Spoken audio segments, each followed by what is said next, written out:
Umar radiallahu anhu's khilafah, if you lived in Medina at that time, this was the golden age. Everything the Prophet ﷺ talked about that would come to pass in terms of good is happening in the khilafah of Umar ibn al-Khattab radiallahu ta'ala anhu. However, Umar radiallahu ta'ala anhu knew that his time was coming near. And he had these two du'as that he would make. The most famous one, "Oh Allah, grant me martyrdom in your cause and let me die in the city of your Prophet." Hafsa and Abdullah would say to Umar, "How are you going to die a shaheed in Medina?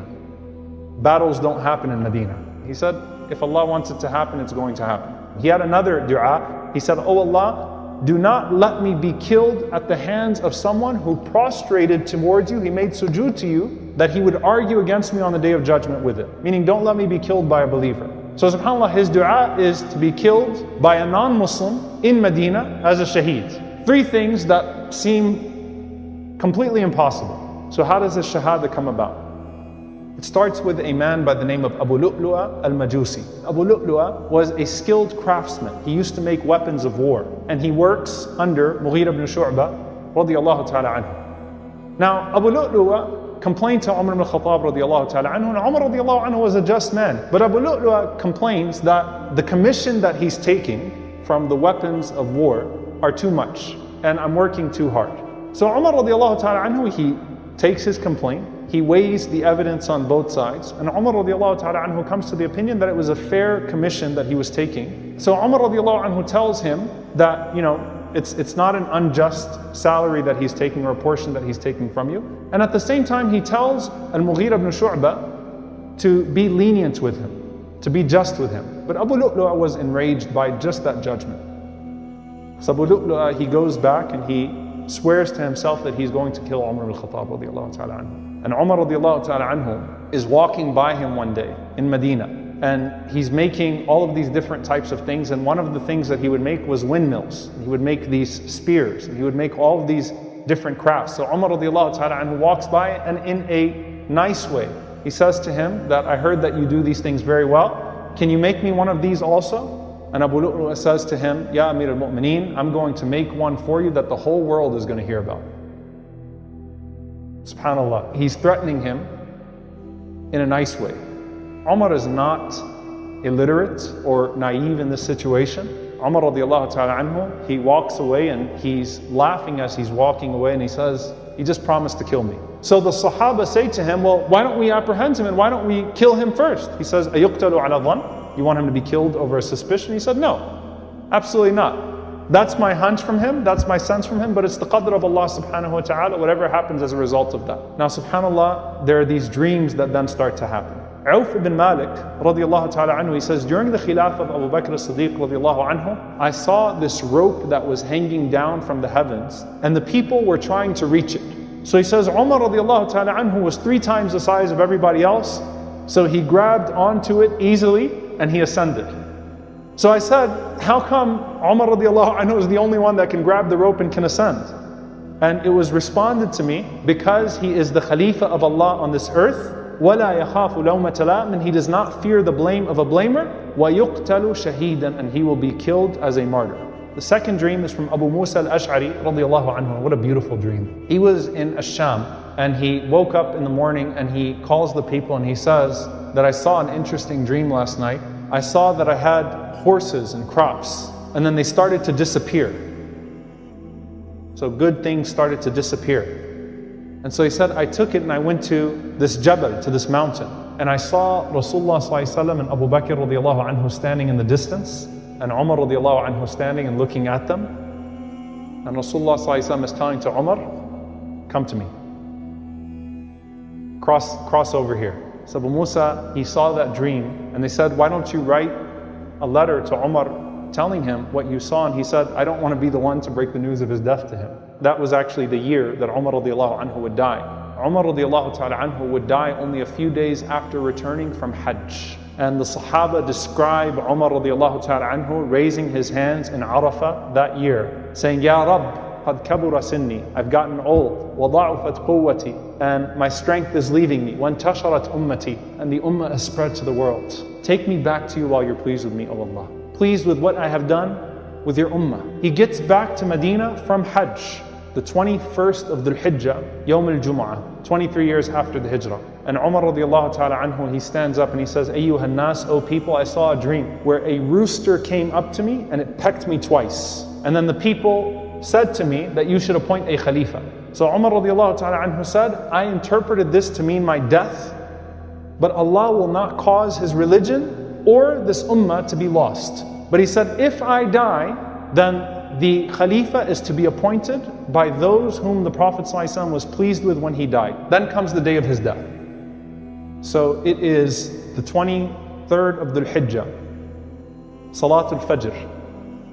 And Umar radiallahu ta'ala anhu walks in and he's 63 years old, just like the Prophet ﷺ was 63 years old when he died, just like Abu Bakr radiallahu anhu was 63 when he died. The most extensive narration is from Amr bin Maymun radiallahu ta'ala anhu. And he says that on that day, Umar radiallahu anhu came to Salat al-Fajr. And I was standing in the second line, and there was no one between he and I except for Abdullah ibn Abbas radiallahu ta'ala anhu.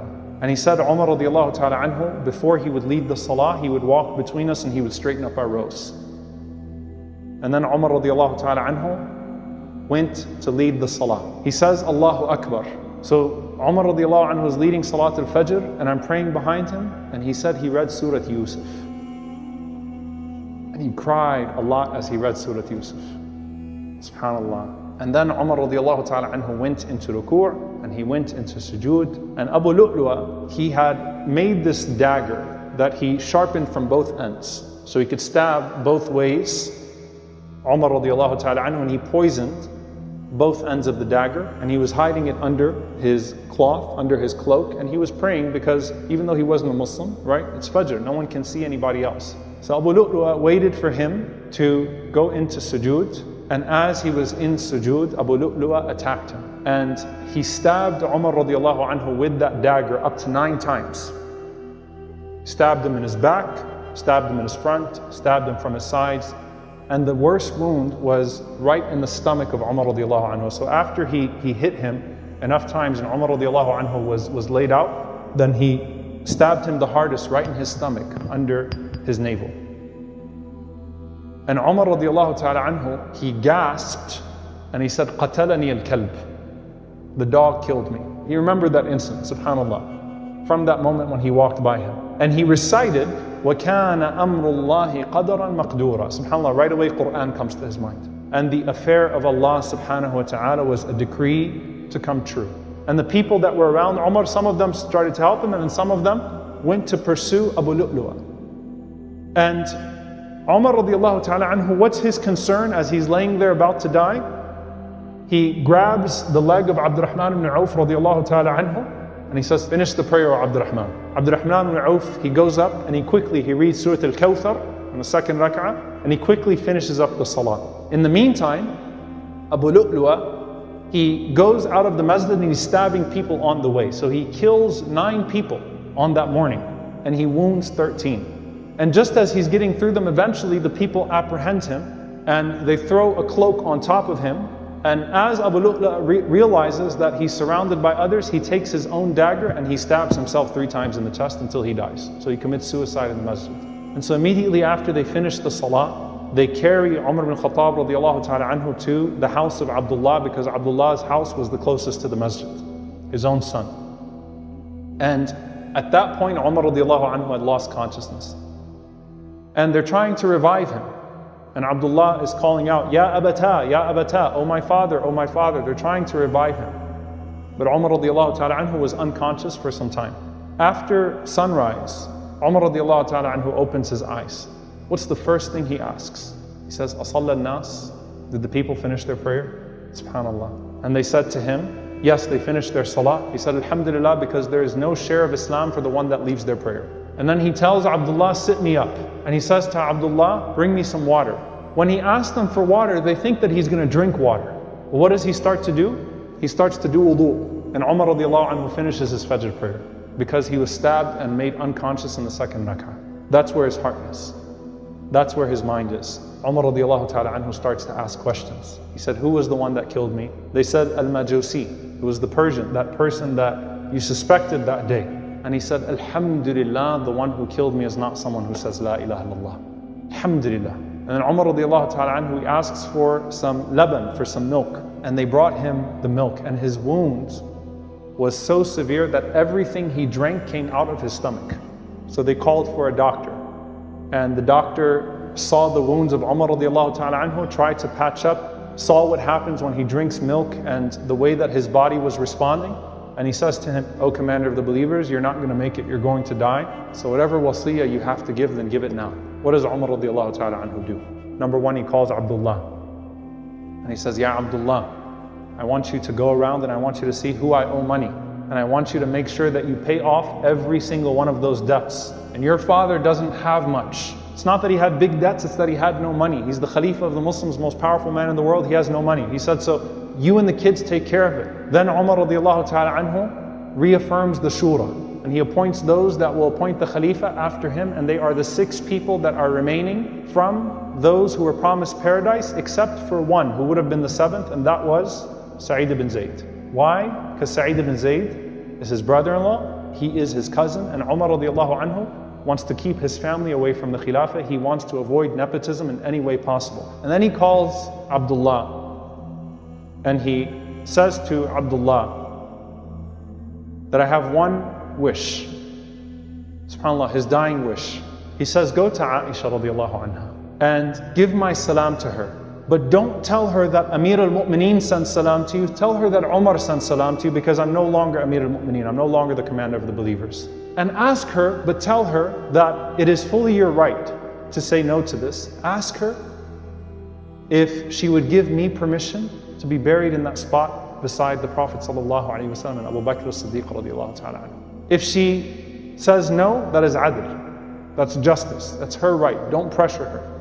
If she says yes, that's her fadl. That's her virtue. That's her showing kindness towards me."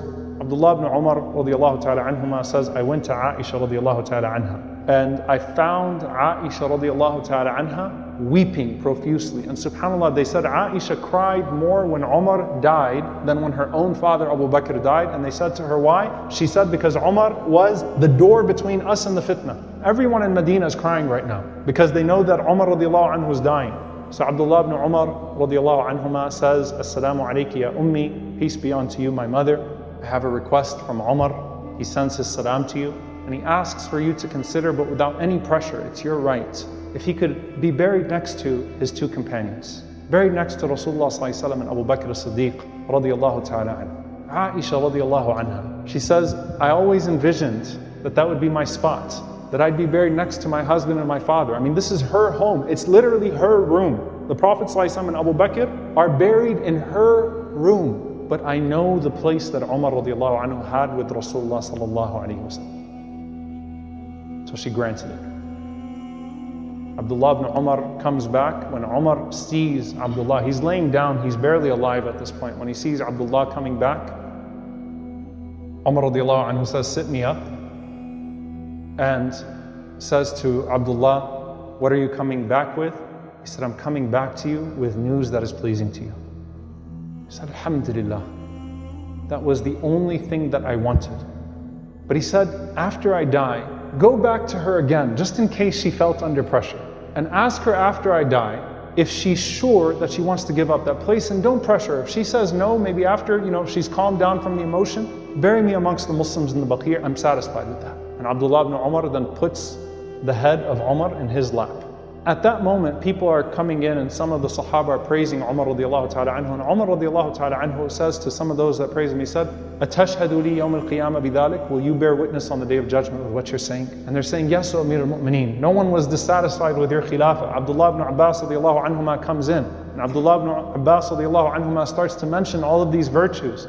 And Umar radiallahu anhu, he says, "But what about all of these people?" He said, "I'm afraid of Allah subhanahu wa ta'ala asking me about this ummah." And he said, "If I could meet Allah and give everything of this world and not be punished or not be rewarded, then I would be satisfied. I just don't want to be punished for all of these people that were under my care." And then subhanAllah, he does something very interesting in his last moments. He says to Abdullah, "O my son, put my head in the dirt so that when Allah looks at me, He'll have mercy on me. He'll see His humble servant and show mercy to him." Abdullah says, "I don't want to do it." "No, why?"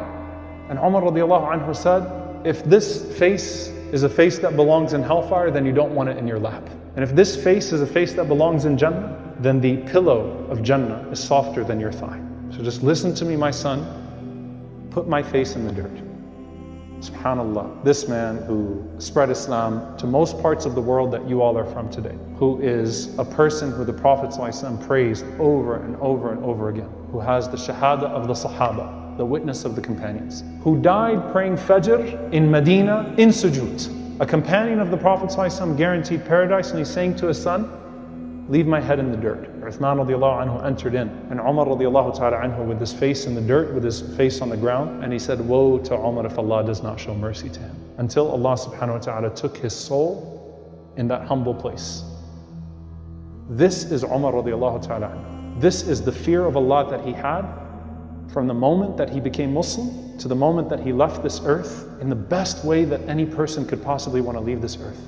This is a man who one day set out to kill the Prophet ﷺ and ended up being buried next to the Prophet ﷺ. The way that they're buried, the Prophet ﷺ is buried, Abu Bakr radiallahu ta'ala anhu is buried with his head to the shoulder of the Prophet ﷺ, and Umar radiallahu anhu is buried with his head to the shoulder of Abu Bakr radiallahu anhu. SubhanAllah, you think about the people rising from their graves on the Day of Judgment. And I want you to imagine the scene when the Prophet ﷺ and Abu Bakr and Umar radiallahu anhuma rise from those graves and proceed to Ard al-Mahshar, to the place of assembly. And the Prophet ﷺ entering into Jannah, as he said with Abu Bakr and Umar,